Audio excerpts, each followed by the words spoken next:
السلام عليكم ورحمة الله وبركاته. مرحبا بكل أحبابي وأصدقائي ومتابعيني. النهاردة الحد 8 رمضان. يعني الجو النهاردة مستقر، بقاله فترة عندنا في اسكندرية مش مستقر والشمس غايبة. النهاردة موجود على ترعة اسكندرية، ولكن في مكان بعيد جدا عن المكان اللي أنا كنت بصطاد فيه دايما. يعني المكان ده بقالي تقريبا حوالي سنتين ما جيتش هنا. اصطادت من المكان ده كتير جدا. طبعا ترعة اسكندرية اللي هي اللي فوق ديت، ودي هنا ترعة موازية ليها دايما بصطاد عليها. زي ما حضراتكم شايفين دي ترعه صغيره هنا. طبعا بيروا من الاراضي ديت. الترعه دي يا جماعه انا بقالي بتاع سنتين تقريبا ما جيتش عليها، فقررت النهارده ان انزل كده ايه اخد لفه فيها، لان جالي شكاوي منها الفتره اللي فاتت. فلو في اي حاجه ظهرت ان شاء الله هنصورها مع بعض، فدعواتكم معانا.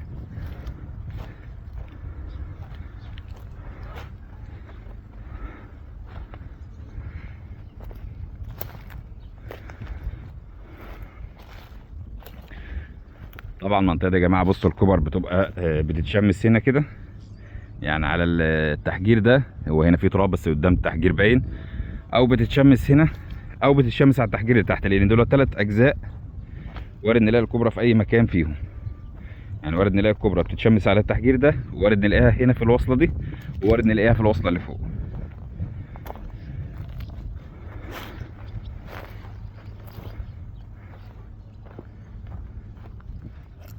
بصوا يا جماعه النهارده 8 رمضان، اول كبرى. انا يا دوب فصلت الفيديو ما كملتش تقريبا 10 دقايق.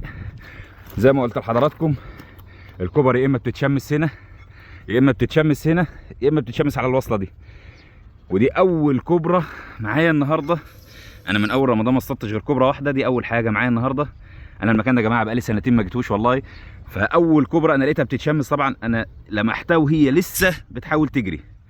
فدي اول حاجه معايا النهارده، كبرى شرسه جدا زي ما حضراتكم شايفين، وباذن الله مكملين مع بعض. اللهم لك الحمد. كبرى طبعا حوالي متر 75، ومن الشكل الخارجي كده تقريبا ده ذكر، ولكن هنشوف مع بعض ان شاء الله. في النهايه كده اي حاجه هنجمعها نصورها مع بعض، وهنعرف في النهايه ده برضو ذكر ولا لا. بس هي الدماغ دي طبعا بنسبه كبيره دي دماغ ذكر. ودي اول حاجه معانا النهارده لحد 8 رمضان. بصوا يا جماعه بيرفع قد ايه.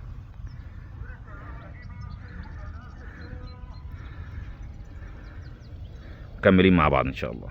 وكده يا جماعه دي اول كبرى. احنا دلوقتي الساعه 1:30 بعد الظهر. دي اول كبرى اصطادناها. انا سبحان الله لما بمسك التليفون واصور كده انا بمشي احيانا بال2 كيلو وما بلاقيش اي حاجه، وبمجرد ما افصل التليفون بلاقي الكبرى قدام مني. يعني انا بحاول بقدر الامكان ان انا اصور اي كبرى واحنا ماشيين كده. امبارح كان 7 رمضان. عايز اقول لحضراتكم انا صورت تقريبا ما يقارب حوالي 3 ساعات او 3 ساعات وزياده، ومفيش حاجه صورتها غيرها بالسيور. وطبعا صورته وهو بيتشمس، ما كنتش بصطاد. لكن لما اجي ادور على الكبرى ما بتتصورش معايا في وقت التشميس. فانا بحاول بقدر الامكان ان انا اصور اي حاجه وقت التشميس، ولكن دعواتكم معانا. هنا كده يا جماعه وصلنا لنهايه الوصله اللي فيها الكبر. طبعا الوصله ديت احنا عمرنا ما خدنا منها حاجه. فانا دلوقتي هطلع على الترعه بقى الاساسيه، ترعه اسكندريه الاساسيه. على الرغم من ان ده تحجير جديد، الا ان وارد برضو ان احنا نلاقي حاجه بتتشمس عليه. طبعا ده هنا تحجير جديد. التحجير الجديد طبعا ما فيهوش فتحات قد كده، يعني الفتحات فيه قليله جدا. فعشان كده الكبر بقت قليله بالنسبه للتحجير الجديد ده. طبعا الجو النهارده شارد، شايفين كده يعني ايه. الواحد اتحمص بصراحه. بقى لي ساعتين هنا على الترعه والواحد اتحمص. زي ما حضراتكم شايفين هنا ده الطريق الدولي. فدعواتكم معانا. بصوا يا جماعه ما لقيناش غير هي واحده بس، الذكر ده اللي لقيناه.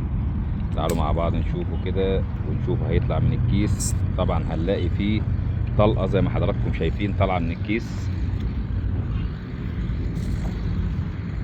بصوا يا جماعه، طبعا ذكر، هو طلع ذكر طبعا، وذكر شرس جدا. طلع ذكر وذكر شرس جدا. طبعا بيجري ورايا زي ما حضراتكم شايفين ان هو هنا بيحاول يدافع عن نفسه. المنطقه اللي انا جبت منها يا جماعه الكوبرا دي او ذكر الكوبرا ده، بصوا يا جماعه بتجري ورا مني. هو طبعا مش بيجري ورا مني جري اللي هو عايز يجري ورا مني، ولكن هو بيحاول يهرب في اي مكان ويدافع عن نفسه. بصوا يا جماعه، طبعا انا ما بحاولش اديله الفرصه ان هو يروح بعيد، لان لو خد فرصته وراح بعيد مش هطوله.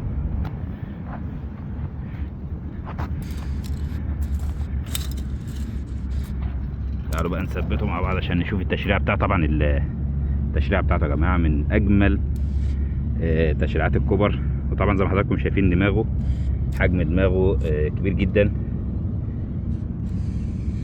المنطقه اللي انا جبت منها الذكر ده من اكتر المناطق اللي هرب مني فيها كبر الحقيقه.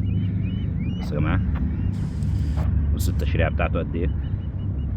طبعا هو بيحاول ان هو يركز مع رجلي، لان هو حاسس ان هي دي حاجه بتشكل خطر عليه، عشان كده مركز معاه.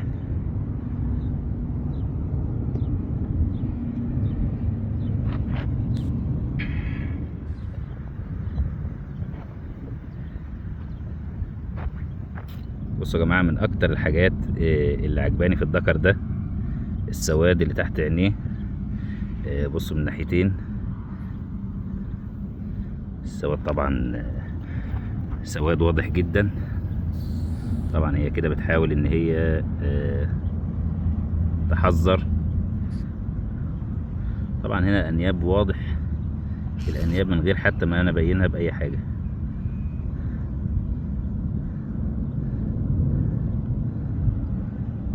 طبعا الماسكه اللي انا ماسكها دي ماسكه مؤقته، ده عشان التصوير.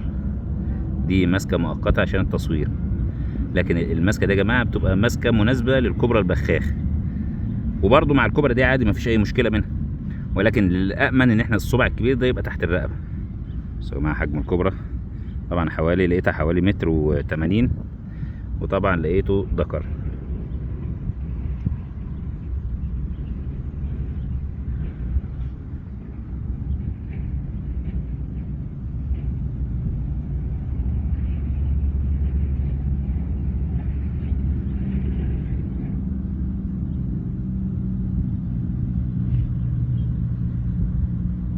وبرضه ان شاء الله لو حاجه ظهرت تاني مع بعض برضه هنصورها ان شاء الله.